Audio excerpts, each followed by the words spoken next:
So welcome everybody. If anyone who doesn't know me, my name is Dan Kerr, and I wear many hats here at All Souls.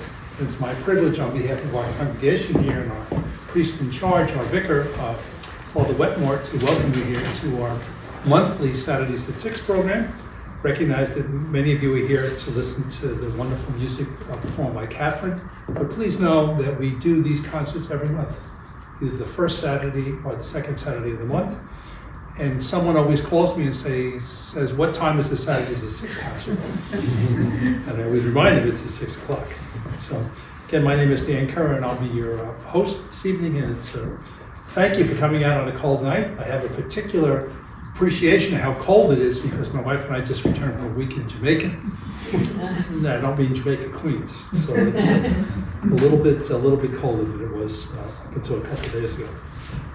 Here at All Souls, we are guided by our mission statement, and I'm not going to read you the whole mission statement, but when you came into the church, you would have seen the mission statement on the door, on the wall as you came in. You'll see it at the back of the program here. If you visit our website, which is where the recording of this concert will appear, you'll see it there. So we obviously think the mission statement is pretty important. And I'd just like to share with you kind of one line from that mission statement. And it says that we strive to be mutually supportive of the spiritual journey, respecting the individuality of all, and accepting the value of meeting people wherever they are on that journey. So we here at All Souls believe that everybody is on a spiritual journey. We recognize that Christianity has many branches. We also recognize that Christianity is not the only spiritual tree in the forest. And we also recognize that people who are without faith, or people who are atheists or agnostics or whatever, they're on a spiritual journey as well. If you define a spiritual journey as trying to find meaning in their life and trying to create connect with the power larger than themselves. So we believe all people are on a spiritual journey. And we welcome all of those people, which means that we interact with a whole bunch of people. One of my roles here is I'm the membership chairman. So people often ask me, how many people do we have here as members of the congregation? So if you count recently baptized babies and people in nursing homes, we got about 100. But if you count people in the community like yourself who we have a relationship with, it's well over 1,000. And you say, well, how does a congregation of 100 have a relationship with over 1,000 people? Well, our formula is the doors of this church are open every day. And one of the roles I have here, one of the hats I wear, is I'm the guy who opens the doors. And it's not unusual when I open those doors that there's someone waiting to come in. So these doors are open every day. Also, those of you who brought food this evening, thank you. That goes to St. Gerard Mejia in Terryville. There are hungry in this area. They tend to be invisible and kind of in the shadows, but they're there. So the food that you brought tonight, if you brought food tonight, we thank you. If you didn't bring food tonight, next time you stop by, there's always a collection bin out there. St. Gerard Mejia feeds about 200 families. So it's a big outreach, and we'd like to think we're a significant part of that. So we meet people by having the doors open every day. We meet people through the food program. And then if I could call your attention to the inside of the bulletin, those of you who are regulars here see that I switched things up a little bit. So rather than giving you the history of the church, which is interesting in itself, I identified here the various outreach activities that we do to serve the community. So we do an interfaith morning prayer service here every Tuesday, and it is truly interfaith. If you draw a circle around this church within a 10-mile radius, you'll find that we have invited every church, every synagogue, every mosque, every Buddhist temple to become part of that morning prayer service. So it truly is an interfaith morning prayer service, and it's also only a half hour. So a day that begins with prayer is going to be a good day. And also, it's nice to have a service that's only 30 minutes. So we do that every Tuesday. Also, we do an interdenominational rosary here every Wednesday as well. There's a perception out there that the only people who do the rosary are Roman Catholics. That's not true. We do the Marian or the Roman Catholic rosary, but we also integrate into it the Episcopal and Greek Orthodox traditions into that. So it's a little bit different. We do that every Wednesday. These concerts are not a one-shot deal. We do them every month, Saturdays at 6. And today, although it's the baseball season, I guess it's called the Hot Stove League right now, because the baseball season doesn't start until late March, early April, but we had a doubleheader today. So today we actually had a poetry reading at 11 o'clock, which I also moderate. It's one of my roles here. So we do poetry. It's always the second. Poetry is always the second Saturday of the month. So we did a poetry reading today, and then we have the concert. Sometimes the first Saturday, sometimes the second Saturday. And we also do Native American drumming here once a month as well. That comes out of the Native American tradition. It's spiritual healing experience that's thousands of years old. We do that the third or fourth Thursday of each month. So if you're interested in learning more about any of these outreach activities, either visit our website or just talk to me at the break. And if you'd like to become a friend of All Souls, I promise not to ask you for money, but what I will do if you give me your name and email legibly, I will invite you to these various outreach activities that I mentioned here. Okay. So for tonight's programs, there will be 2 sets, and in between sets, there'll be a 15-minute intermission. Sue, you want to hold up that little jar if you'd like to give a thank you to Kathryn for coming out and performing on this cold night. Anything you put in there, I count it. I'm a CPA, I have to count things. But that goes directly to Kathryn, so if you'd like to give Kathryn a thank you, just put it in there, either in intermission or afterwards. And we will definitely conclude the program before 8 o'clock, and we'll leave time for questions and answers at the end. Okay? So if I could pull out Kathryn. Kathryn, maybe there's somewhere.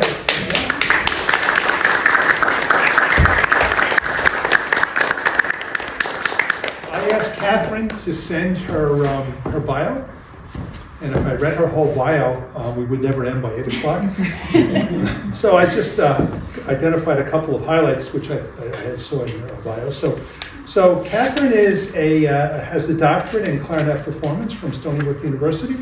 This program, most of the musicians come from the university, and this is not the first time that Kathryn's performed here. I think it's either the third or fourth. So oftentimes they come they're in the graduate program there, and then they come back, like Kathryn. So Kathryn has a doctorate in clarinet performance at Stony Brook University. She has a master's degree in clarinet performance and music theory at the University of Oklahoma, and she has her bachelor's in music education at Michigan State University. So in addition to being a very talented musician, she's an accomplished scholar as well. She was awarded Best Performance at the 66th International Festival of Contemporary Music during my Spanish is better than my Italian, La Biennale Festival in Venice, Italy, which is a very prestigious honor. She also won the 2008 Cortona Sessions Contemporary Performance Competition in Cortona, Italy. You must like Italy. Okay. She's also, not just Italy, she's performed solo recitals in Ireland and also in the United States. She's an orchestra musician. She currently performs with the Fort Greene Orchestra. She's the founding clarinetist of 2 chamber ensembles, Sputterbox, which performed here last year, which is a clarinet, voice, and percussion ensemble, and the new quintet, a woodwind quintet. She's currently an adjunct professor at Five Towns College and teaches music theory and ear training at the Mannes Prep, the new school. And in addition to her university teaching, she teaches a private studio of clarinet, saxophone, and flute students in New York. And I'm interested in learning more about this at the question and answer. From her bio, since 2013, she has taught early childhood music, and she must be early because she says she teaches it to students from 0 to 7 years of age. So let's learn more about that in the question and answer. So let's give a big round of welcome to Kathryn Vetter. Until a couple of days ago. Here at All Souls, we are guided by our mission statement. And I'm not going to read you the whole mission statement, but when you came into the church, you would have seen the mission statement on the door, on the wall as you came in. You'll see it at the back of the program here. If you visit our website, which is where the recording of this concert will appear, you'll see it there. So we obviously think the mission statement is pretty important. And I'd just like to share with you kind of one line from that mission statement. And it says that we strive to be mutually supportive of the spiritual journey, respecting the individuality of all, and accepting the value of meeting people wherever they are on that journey. So we here at All Souls believe that everybody is on a spiritual journey. We recognize that Christianity has many branches. We also recognize that Christianity is not the only spiritual tree in the forest. And we also recognize that people who are without faith, or people who are atheists or agnostics or whatever, they're on a spiritual journey as well. If you define a spiritual journey as trying to find meaning in their life and trying to create, connect with the power larger than themselves. So we believe all people are on a spiritual journey. And we welcome all of those people, which means that we interact with a whole bunch of people. One of my roles here is I'm the membership chairman, so people often ask me how many people do we have here as members of the congregation. So if you count recently baptized babies and people in nursing homes, we've got about 100. But if you count people in the community like yourself who we have a relationship with, it's well over 1,000. And you say, well, how does a congregation of 1,000 of 100 have a relationship with over 1,000 people? Well, our formula is the doors of this church are open every day. And one of the roles I have here, one of the hats I wear, is I'm the guy who opens the doors. And it's not unusual when I open those doors that there's someone waiting to come in. So these doors are open every day. Also, those of you who brought food this evening, thank you. That goes to St. Gerard Mejia in Terryville.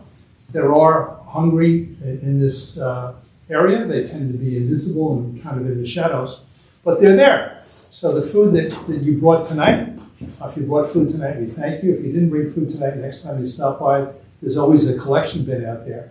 St. Gerard Mejia feeds about 200 families. So it's a big outreach, and we like to think we're a significant part of that. So we meet people by having the doors open every day. We meet people through the food program.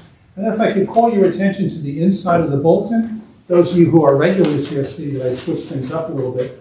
So rather than giving you the history of the church, which is interesting in itself, I identified here the various outreach activities that we do to serve the community.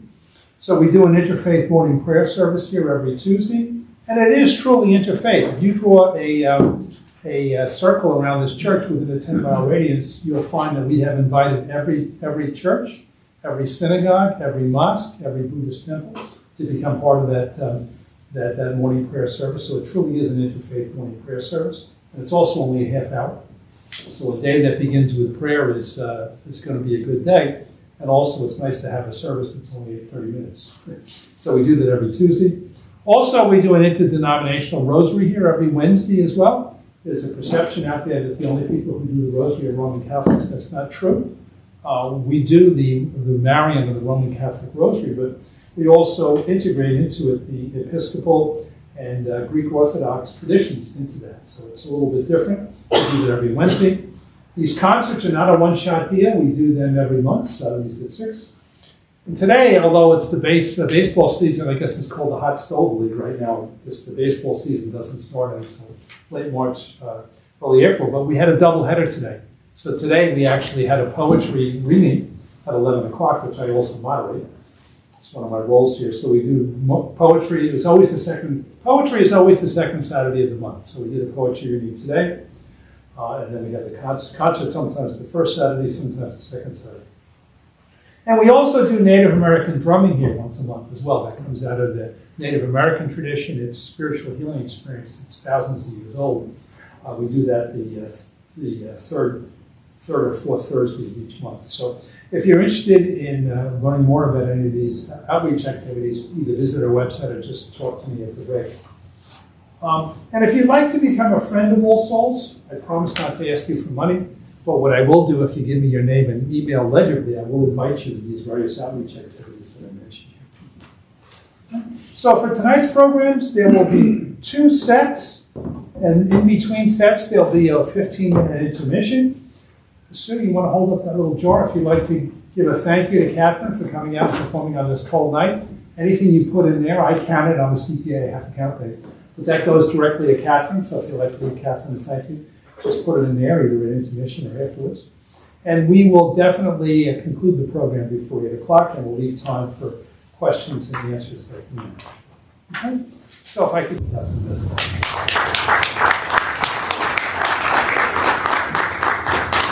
Hi, thank you so much for having me. Like Dan said, I'm Kathryn. I've been here, this is my 4th performance here at All Souls, so I'm super happy to be back. I'm going to tell you a little bit about the first piece. Whenever I do solo recitals, I always feel like I try to jam-pack the hardest stuff. I want like crazy hard stuff, moving my fingers, and I said, how about a pretty melody? So to start off today, we're going to start with a pretty melody. This piece is called Karibu, and it's dedicated to the composer's father. It's when her father passed, it is her way of the ancestors welcoming her father back home, and her way of letting her father continue his spiritual journey, as Dan was talking about. Everyone's on a spiritual journey. So I hope that with this piece, we can welcome ourselves into this concert and welcome those who couldn't be here as well.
So this next piece is one of those crazy hard ones. So this is by Roger Zare. It's called Appalachian Triptych. This, I was part of a consortium, which is a commissioning project by multiple people to get this piece to happen. So it was just written, and I think it may have been performed 1 or 2 other times by other people, but this is my first time performing it. It has 3 different movements. The first one is called Glen Burnie Falls, the second is Trout Lake, and the third is Grandfather Mountain. I'm just going to read a little bit of his program notes because he says it way better than I will. So this is about many trips that Roger took to the mountains of western North Carolina when he was young, picking up a love for nature and grandeur. Shortly after receiving the commission from the New Works project, I was fortunate enough to move to Blowing Rock, North Carolina, a town nestled amidst the Blue Ridge Mountains that I had visited as a child. This composition is inspired by 3 beautiful locations that I now frequently visit. The first movement, Glen Burnie Falls, describes a cascading waterfall situated right next to Blowing Rock. Falling gestures imitate the shape of the landscape fading into a mist. A contrasting rising melody emerges and then melds with the opening gestures. The second movement, Trout Lake, is a man-made body of water that is part of a sprawling Moses H. Cone Memorial Park at the edge of town and is right next to the famous Blue Ridge Parkway. Regularly stocked with trout, it's a popular location for fishing. The second movement is playful and energetic, imagining trout jumping out of the water while flocks of waterfowl and kingfishes fly about. And the third movement, just a few miles from Blowing Rock, is Grandfather Mountain. It soars above the surrounding mountains and valleys at 5,946 feet in elevation and has numerous trails with stunning views that lead to its peak. The final movement of this work is inspired by the times I've hiked up this mountain. The music very gradually climbs from the lowest register of the clarinet to the top, and the freely flowing and lyrical melodies arrives at the highest register of the clarinet, and then it bursts open with a cascade of notes, like broad brushstrokes painting a vast landscape full of grandeur. So I hope you can hear some of the waterfalls and the mountains and the trout lake in these three movements.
Thank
clarinetists need to do is swab their instrument. Some people like to call it spit, others call it condensation. It's definitely condensation. How do you get the percussive sound? Oh, that is called a slap tongue. Yeah. So if you can go like, it's kind of like that, but against the reed. So you create a suction, and then when you release, that's what gets the sound. It's one of my favorite techniques. It's way easier on bass clarinet, which you'll hear in the second half. I don't actually think I have any slap tongues in the second half, though, so you won't hear any. But yeah, one of my favorite techniques. So the last piece of this set is called Spirit by Shulamit Ron. This is one of my favorite pieces to play on clarinet. I started playing it in 2020. It was, we were all shut down and in our apartments, and I didn't have a lot of motivation to practice besides trying to get a doctorate online in 2020. And this piece was one that really spoke to me and one that I really felt motivated practicing, and I've kept playing it ever since. It's written in memory of Laura Flax. She was a clarinetist in New York who passed away fairly young from cancer. And she really paved the way in terms of contemporary music and being a woman in the music world. Shulamit Ron was friends with her and her mother. There's another piece actually written for Laura's mother, and then this is in memory of Laura. So it's not supposed to be a completely sad piece, even though it's in memory of her. It's supposed to remember her spirit and all of the different aspects of her personality that really would shine through when you were with her. I didn't know her personally, but my teacher was friends with her. I know a lot of people who were friends with her. So through the clarinet world, I feel very connected to this piece. I've been able to work with Shulamit Ron on it via email and recordings, which has been really nice as well. So I hope you enjoy this piece as much as I do. Spirit by Shulamit Ron.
That was great. Thank you. We don't usually get solo performances. I'm just amazed at the amount of energy she has to do all those numbers for herself.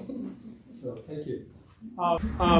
So before we go into intermission, our tradition here is to tell one story, just one, about the church. So the congregation has been here since before the Civil War. This building, designed by Stanford White, who was probably the best known architect at the end of the 1800s, early 1900s, it's been here since 1896. And the couple of stained glass windows here, and you can only see the stained glass windows if I illuminate them. I can't illuminate all the windows. So this is actually the only one that was part of the original construction. And no, that is not the Virgin Mary, that is St. Elizabeth from Hungary. And she was thought to be the Mother Teresa of her day, because she had a particular affinity with the poor. You can see the way that she's dressed with her gold slippers and so forth. She obviously didn't take the vow of poverty. And that window, if you look on, there's two urns on the left and the right, they say Caritas.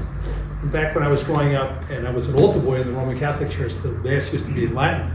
So Caritas, as I remember, is charity. So she was the embodiment of charity.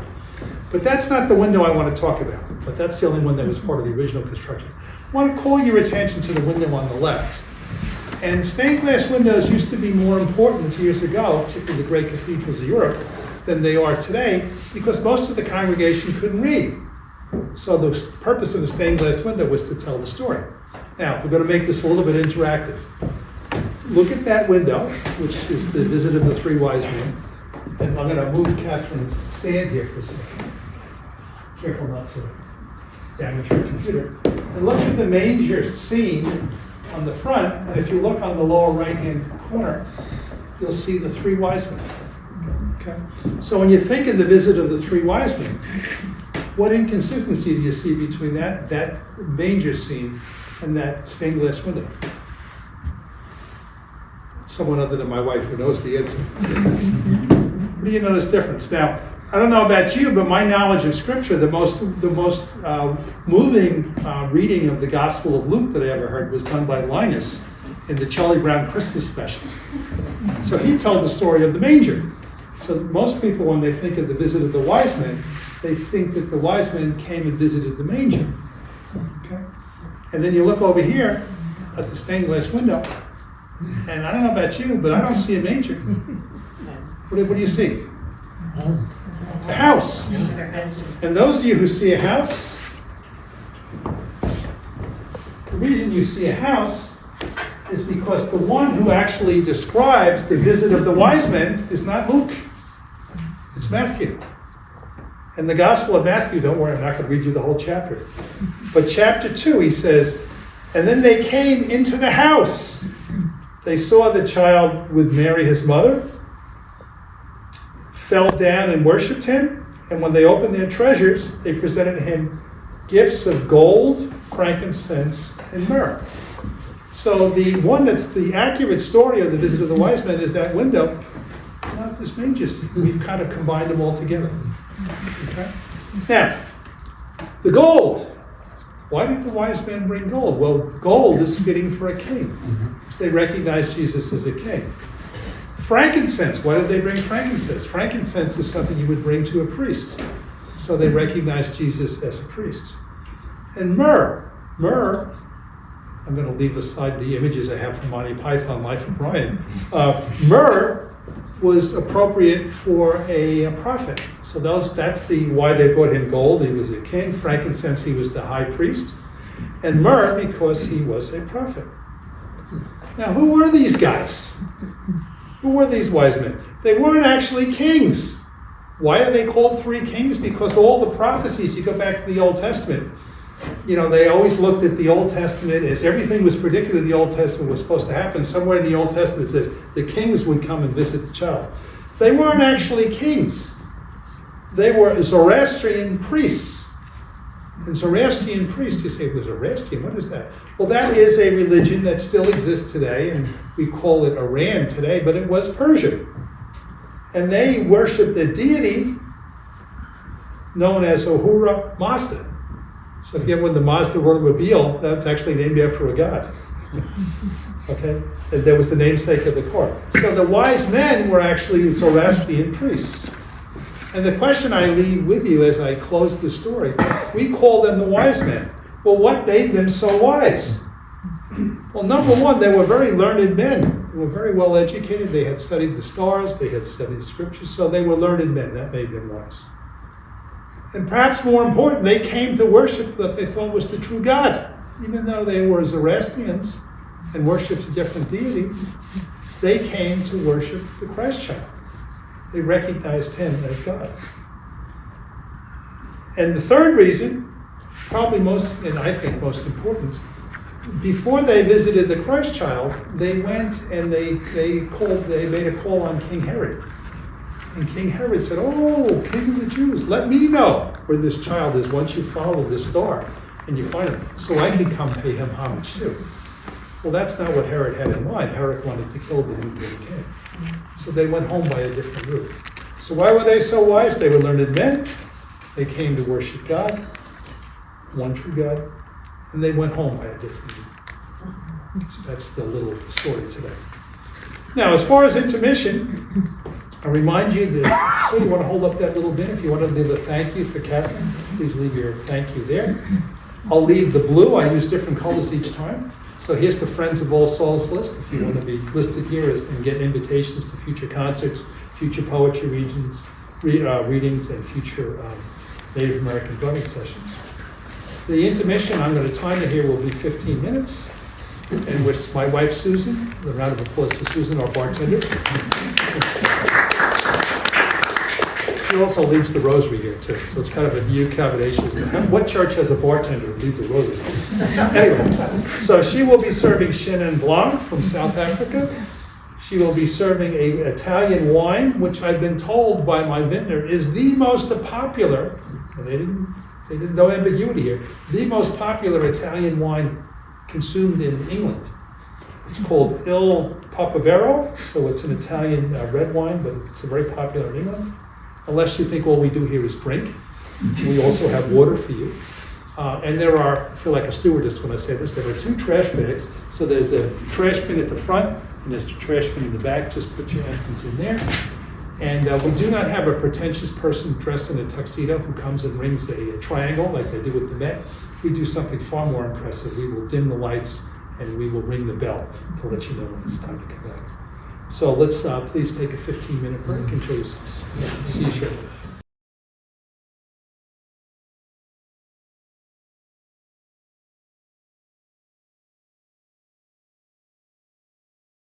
Okay, let's welcome back Kathryn.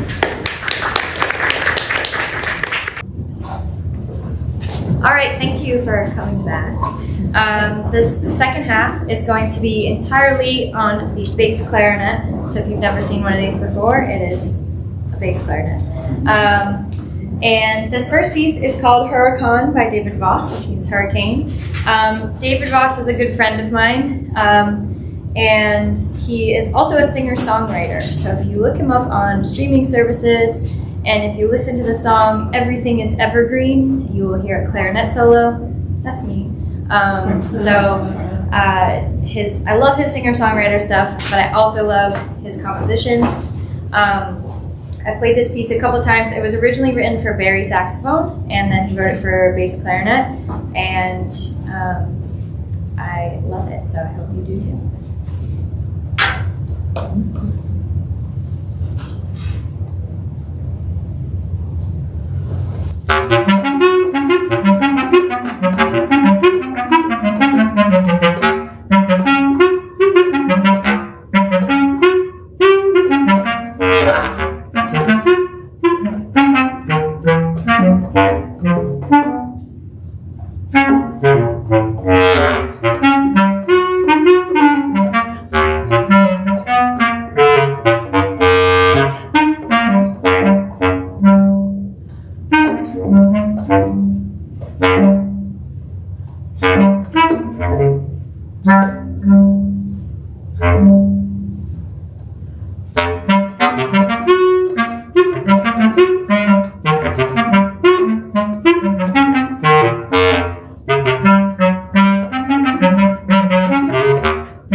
Okay, I have saved the longest piece for last, and that's so I don't have to play anything after it.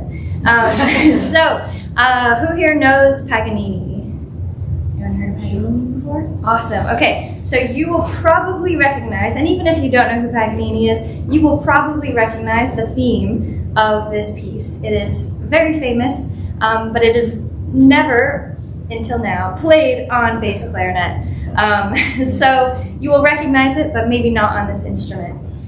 So this piece is not written by Paganini, but Keith Ramon Cole took this theme by Paganini and wrote 15 variations on it. So theme and variations, you take the melody and then you kind of play around with it in 15 different ways. A lot of times it's kind of hard to hear the melody in those variations, but you can try. It'll be fun.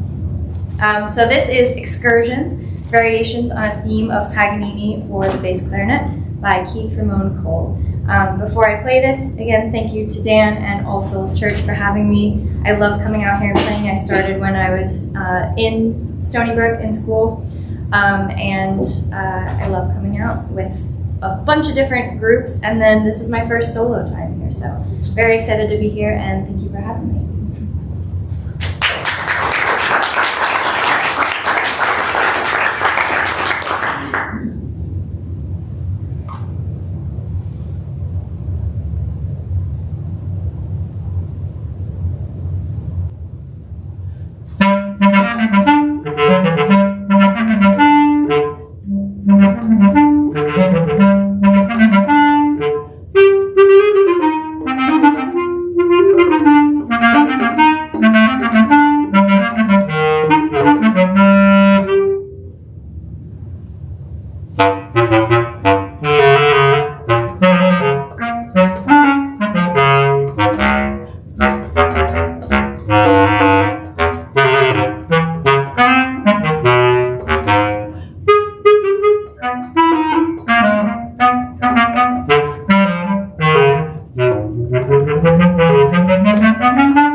Great. Anyone have any questions? Yes, Harry. Was it always clarinet, or did you start with another instrument? I started with piano when I was 5, and then I started clarinet when I was 10. I actually have a funny story. I feel like I've told it here before, maybe. There's a lot of people who play clarinet in my family, one of them being my father, who's here. But we also had, so my older brother started playing clarinet. It was always in the house, right? But there was also a picture in my younger brother's room of a trumpet that was upside down, the bell was up, and in the bell was an ice cream sundae. And I love ice cream. So I was like, I'm gonna play the trumpet. And I said this to my family, and my older brother goes, you don't want to play the trumpet. All the trumpet players get in trouble in band, and you'd have to sit next to them. And I said, yeah, I don't want that. So I started playing the clarinet the summer before 5th grade. My dad let me try it out, and it's been the clarinet ever since. Any questions? Sue. Well, before you started tonight, you made some reference to teaching children as young as 0. Could you explain that? Are Yes. we talking in vitro here or what?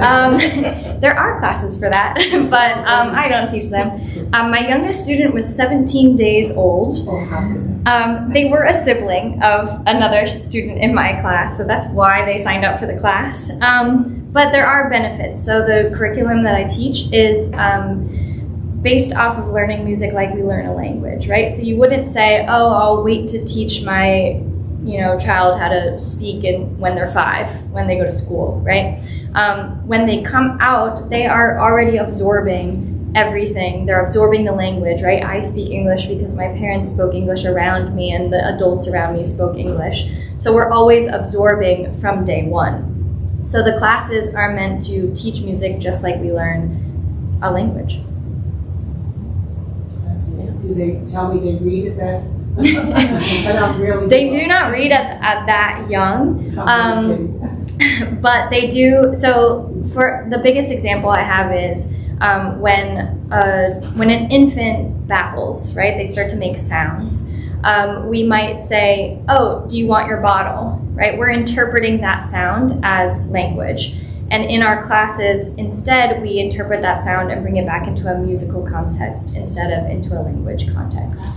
I currently teach the 4 to 6-year-olds at Manus Prep, and that's what I was doing this morning, is teaching them. And my level 2 kids who I had last year, and I have them again this year, today we were learning how to write major scales and key signatures, and they are 4 to 6 years old. Wow. So they are doing college level stuff Oh. because they are in concentrated classes that really challenge them. They're capable of that, so I push them to do it.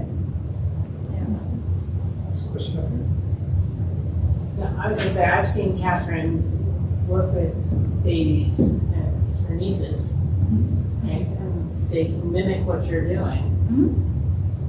Yeah. At very young, at like a month old thing. So, just, I don't know if it's a question or it's a life experience, but that first number that you played, Caribou, Yeah. and when you talked about the person who wrote it in honor of her father, and this image of her father being greeted by the ancestors, that resonated with me for 2 particular reasons. One, we do Native American drumming here, and Native Americans always emphasize the very special relationship they have with the ancestors. When we go through the drumming, it's not unusual during the meditation that people actually feel and are encouraged to connect with their ancestors. So it resonated with me on that level. And also, my sister, my late sister, when she died, had embraced Native American religion. And I remember when she lay dying, she had brain cancer. My great-grandniece was there. And at one point, she turned to her mother and said, "Mommy, who are all those people?" And said, "Oh, those are the relatives, coming to see your grandmother." I said, "No, not those people, the other people," which she saw. And then when my sister passed, And my great niece waved out the window and said, "Goodbye, Nanny."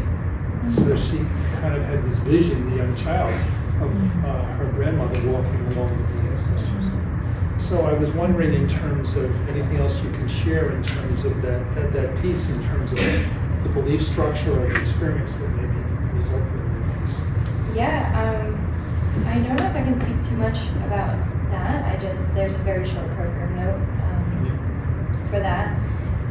But I actually came about this piece when I was looking for pieces for my students, actually. So I had a student play this piece. And sometimes when we give students pieces, we're like, oh, it's just like a student piece, right? But this piece stuck with me, and I thought it was really beautiful. And I think there's something to be said for not students, although we're always students, right? Playing beginner pieces, right? And I'm not sure if this was even meant to be a beginner piece, but it works for a lot of my students. Yeah, it's very spiritual, and the concept of passing into the other world, being others who had preceded you, which just runs deep on so many different levels.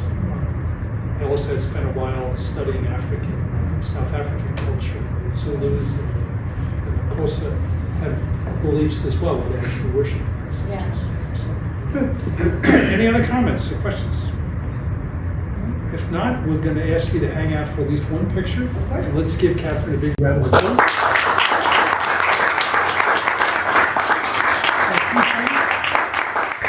Two things. If you'd like to be on the Friends of the Church list, sign up here. If you'd like to leave Kathryn a thank you, that's a little drawing in the back.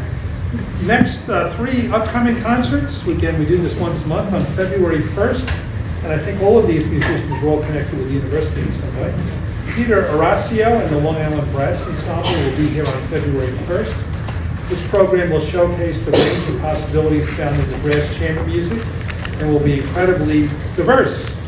They will be playing works by Eswan, Mauer, Copeland, Bernstein, Gershwin, and a few others. Then on March 1st, we have a group that have a very particular spelling of their name, Egalitarian Brass.